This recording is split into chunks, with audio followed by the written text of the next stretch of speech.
Evangelio según San Lucas. Evangelio según San Lucas, capítulo 17, verso 11. Yendo Jesús a Jerusalén, pasaba entre Samaria y Galilea.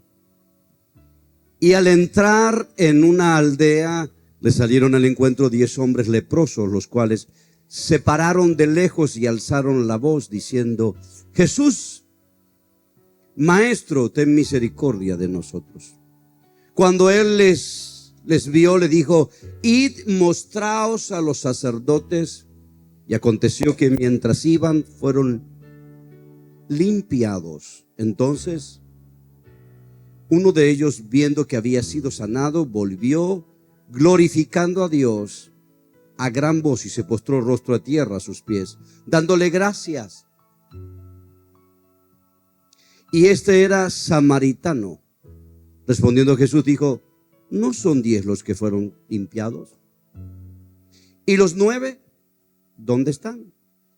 ¿No hubo quien volviese y diese gloria a Dios, sino este extranjero? Y le dijo: levántate, vete, tu fe te ha salvado. Padre, recibimos tu palabra. Gracias por el poder que hay en ella. Lo creemos. Amén.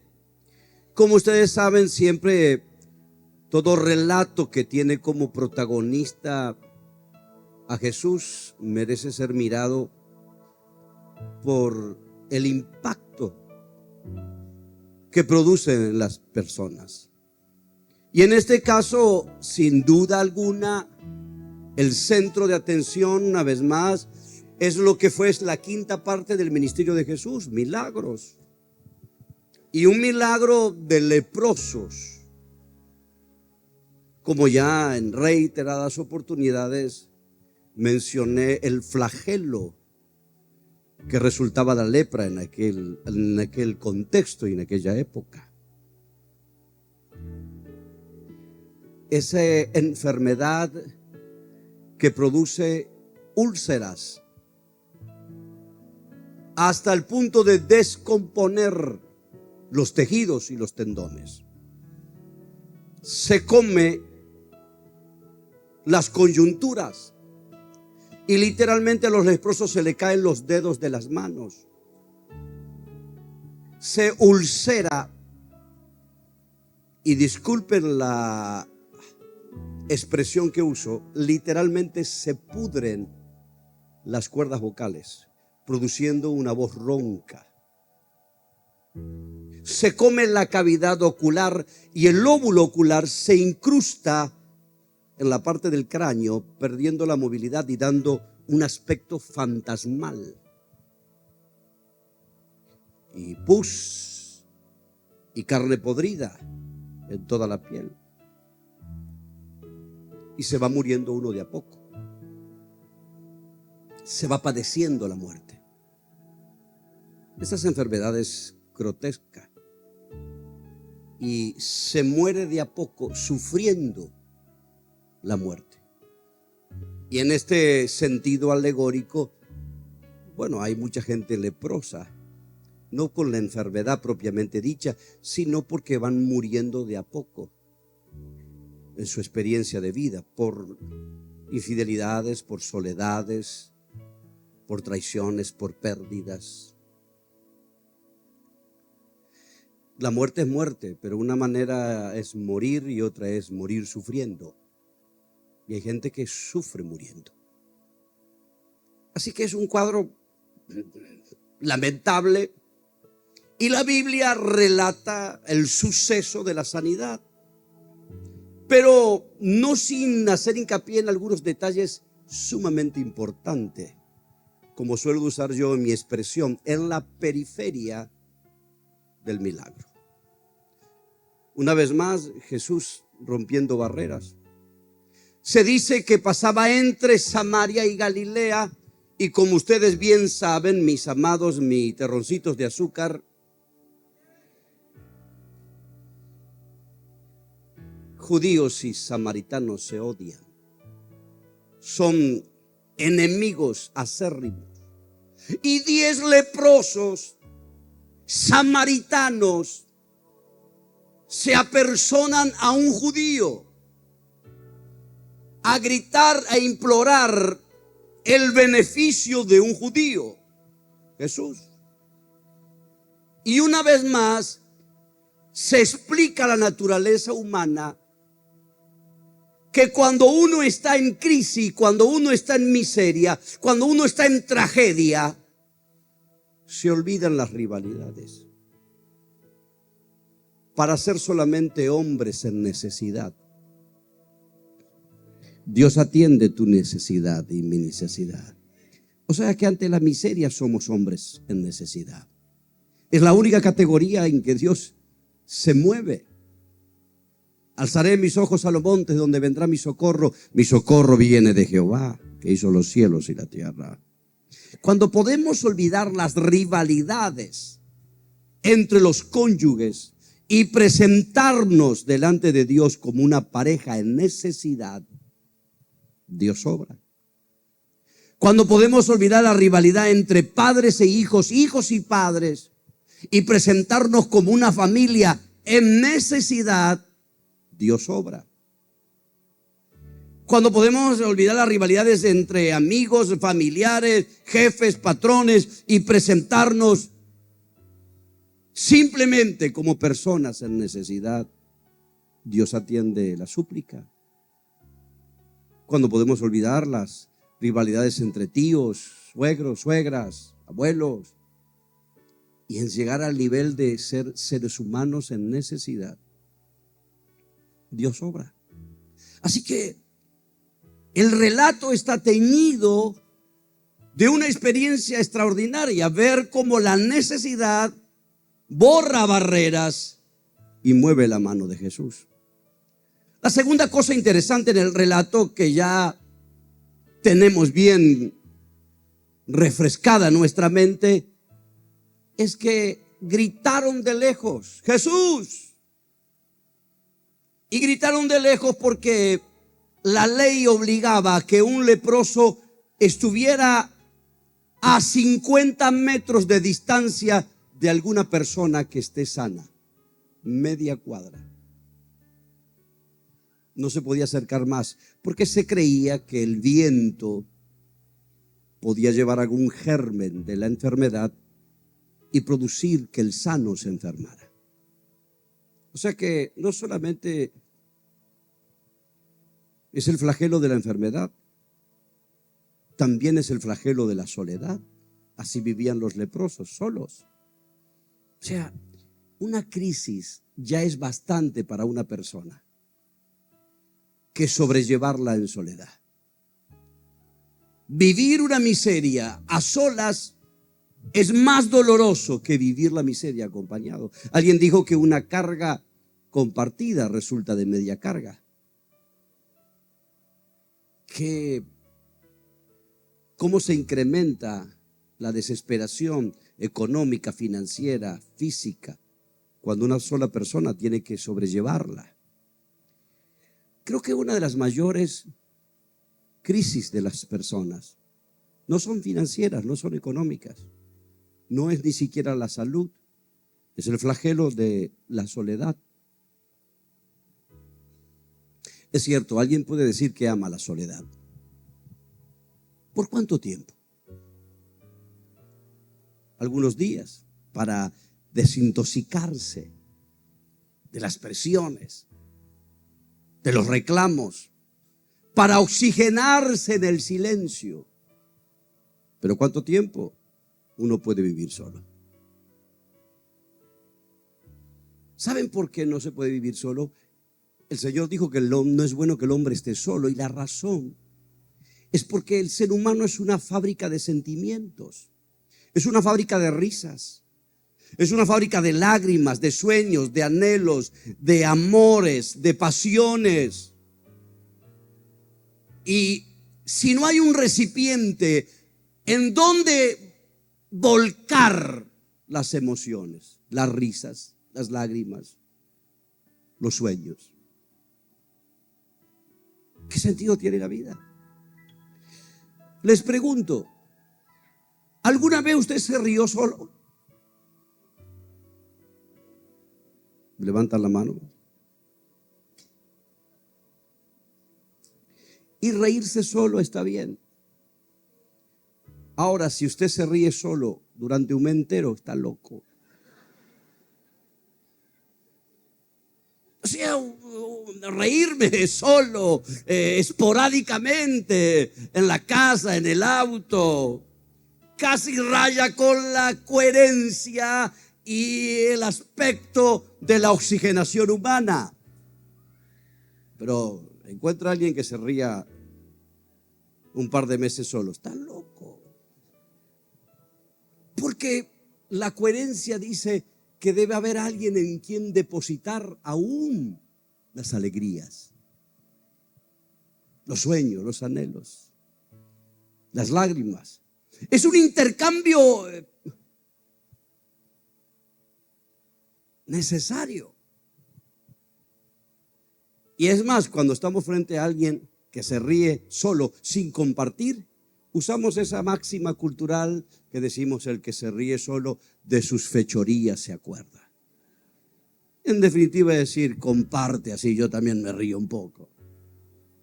Es una necesidad de intercambio. Por eso que la soledad, por donde uno quiera buscarla, no sirve. Hay enfermedades que provienen de la enfermedad. Y no hay peor soledad que la que estar acompañado. Así que no es cierto que a las personas les gusta ser solitarias. Aún los perfectos ermitaños que reniegan de la relación humana, y esto se los conté más de una vez, conviven con muchos animales. Hace años atrás tuve que hacer una visita a una persona. Decía vivir sola. De cierto, vivía sola con 22 gatos. Y le hablaba a los gatos. Y los gatos contestaban. ¿Qué sabe qué dirían los gatos? Así que mientras que hacían los quehaceres, había puesto nombre de personas. Alberto, ¿comiste hoy? ¡Miau!, le contestaba Alberto.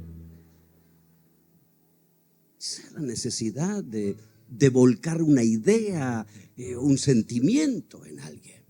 Así que este no es solamente un relato de un flagelo de enfermedad, sino un flagelo de soledad. Y aquí aparece un elemento interesante que alguna vez titulé de esta manera, y conservo mi idea en mi mente: la fe que camina. Porque el Señor los manda a encontrarse con el sacerdote, porque el sacerdote era quien legalizaba y firmaba el documento de sanidad del leproso. Para que vuelva a integrarse a la sociedad, debía traer un documento firmado por el sacerdote certificando la sanidad del leproso. Así que los manda a verse al leproso, y entre tanto que van, todavía están leprosos, pero en el proceso del camino se van sanando. La fe que camina.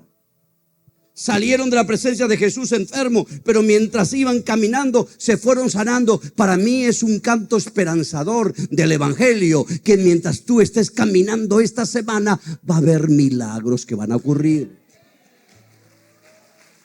En tu vida, en tu vida y en tu vida.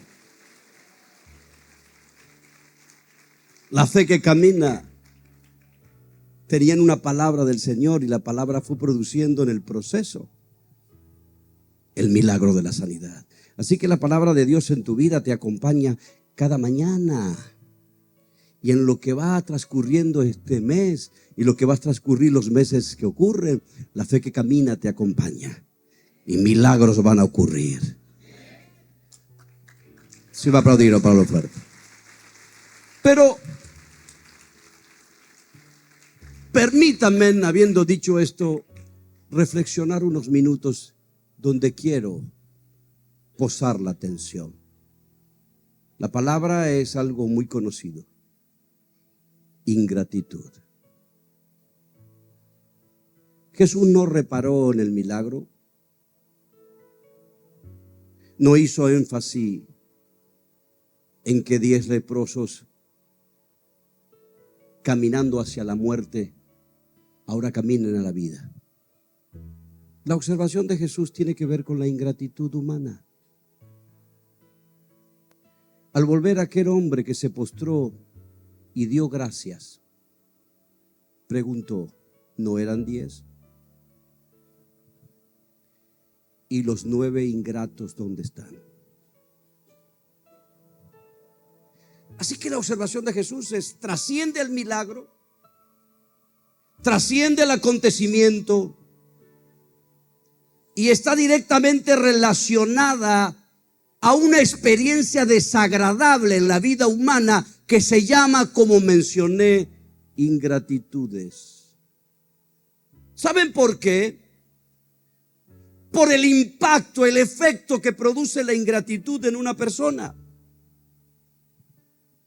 La ingratitud puede incluir sentimientos de decepciones y tristeza. ¿Escucharon? Decepcionarse. ¿Qué significa una decepción? Que tú te haces una composición de la imagen de alguien. Para ti esta persona es esto. En tu mente, en tus emociones, tú la describes. Tú dices cómo es la persona y la amas por lo que ves. Y el día que esa persona te decepciona, la figura de su experiencia de vida se hace añicos frente a tus ojos. Y lo que parecía que era, entonces nunca fue. Lo que creíste que era por años, no fue cierto, fue mentira. La decepción es dolorosa. Y la decepción se activa en gran medida por la ingratitud. Jesús está reparando dónde están los 9 ingratos. La ingratitud deteriora las relaciones, porque tú ya no te quieres vincular con alguien que no ha tenido el gesto de la devolución de tu afecto. Porque no te sientes valorado. Porque no te sientes valorada.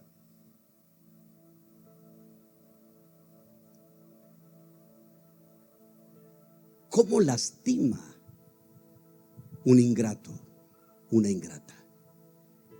Porque cava en nuestra autoestima. Y lo que produce, en tercer lugar, la ingratitud es la falta de motivación para ayudar, porque tú ya no quieres seguir ayudando.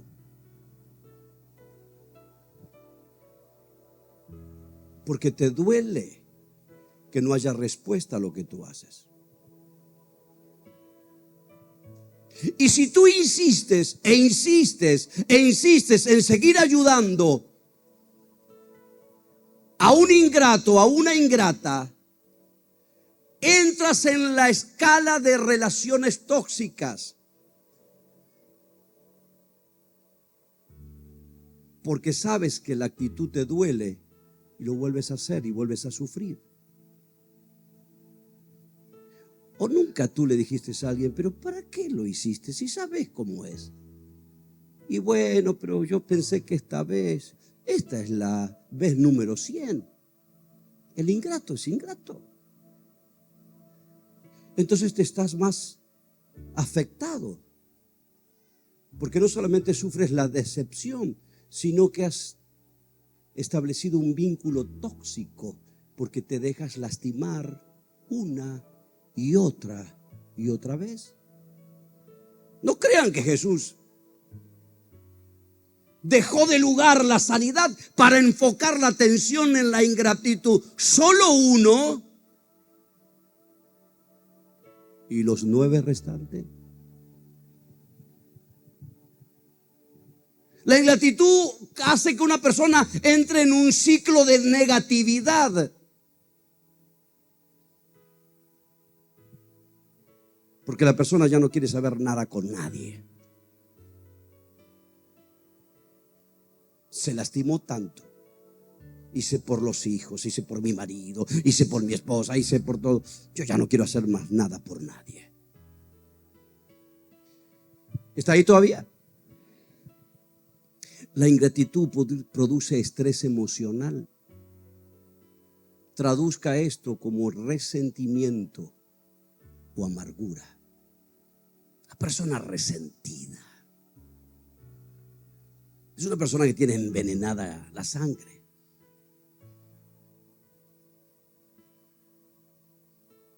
La ingratitud produce una reducción de la autoestima. Tú crees que como no tienes respuesta a lo que hiciste, lo tuyo no sirve. Lo que hiciste no sirvió. No lo sabes hacer. Así que el ingrato puede romper el alma de alguien en 1000 pedazos. Doler hasta lo más profundo del ser. Y lo que produce es un aislamiento social.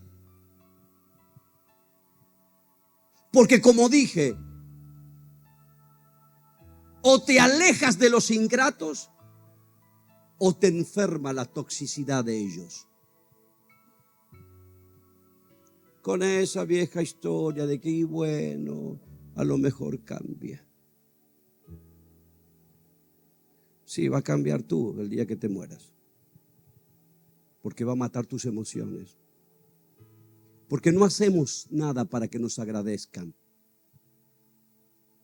Pero los sentimientos se agigantan, se afianzan y maduran en la reciprocidad. Si no, Jesús no hubiera reparado en la atención. ¿Dónde están los 9 ingratos? Y señores míos, comprobado de manera científica, la ingratitud produce un impacto en la salud mental. Contribuye al estrés, a la ansiedad, a la depresión, por sentirse ignorados y menospreciados. Y activa que una persona ya no quiera colaborar más.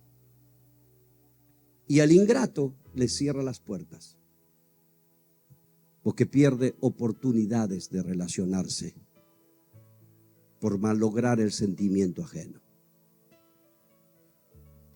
Por donde ustedes quieran. Jesús observó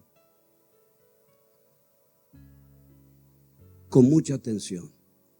Solo uno vino a agradecer. ¿Y el resto? Jesús podía haber dicho, bueno, maravilloso, me alegro que tú y los 9 compañeros tuyos hayan salido de este flagelo. Dale gloria a Dios. Disfruten la vida. Absolutamente fastidiado y enojado, Jesús dijo, ¿dónde están los ingratos?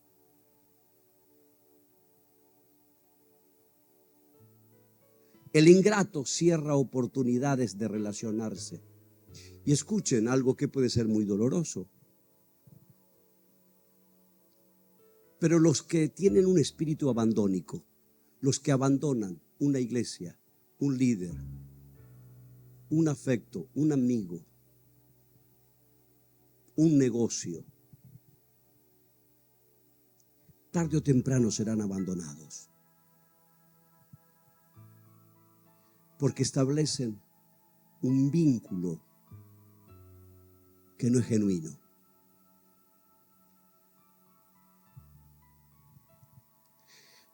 Si yo los dejo aquí, ustedes se deprimen.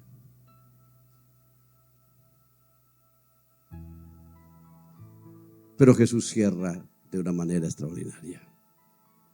Habiendo hecho hincapié en la ingratitud, miró al agradecido y le dijo, vete, tu fe te ha salvado. Todos habían recibido salud. Este recibió algo más, salvación. Vamos a otro lado. Todos, esperen, antes de aplaudir, todos recibieron sanidad. El agradecido recibió salvación. Escuche, Salvación se traduce de muchas maneras. Salvación significa liberación de los enemigos.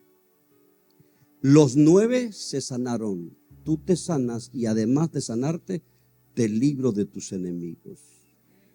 Salvación significa liberación de opresiones.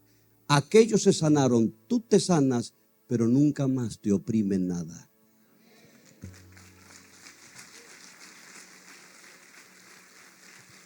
Salvación significa salud.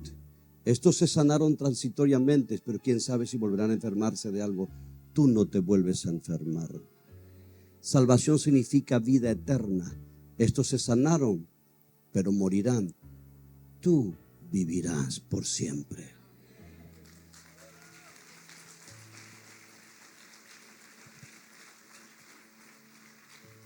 Salvación significa cobertura de todo ataque demoníaco y diabólico. Estos se sanaron de la lepra, pero no estarán exentos de que el diablo los ataque. A ti, ningún principado ni ninguna potestad volverá a tocarte. Vete, tu fe te ha salvado.